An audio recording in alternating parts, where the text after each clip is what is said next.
Почитуван колега, благодарам што се јавите за реплика и да ме подсетите за некои работи, бидејќи станав малку, може би, досаден во однос на штип што е себе направен. И колку Димков со својот ангажман има помогнат. Една работа, како совет да ви кажам, помлад сте, не сакам да ве советувам, меѓутоа, односот кон некои личности и вреѓањето не величи на младоста, нити на кариерата која треба да правите.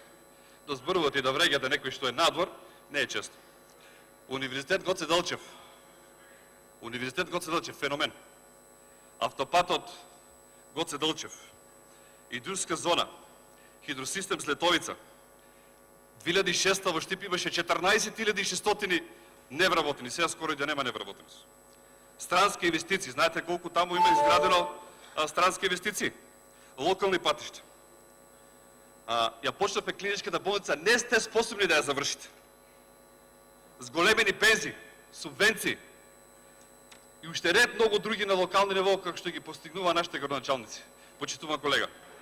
За водоводот само да ти кажам. Цевките и проектот беа направени од претходниот градоначалник. Една година со мачиме, уште не можат 3 шахти да направат. Благодарам.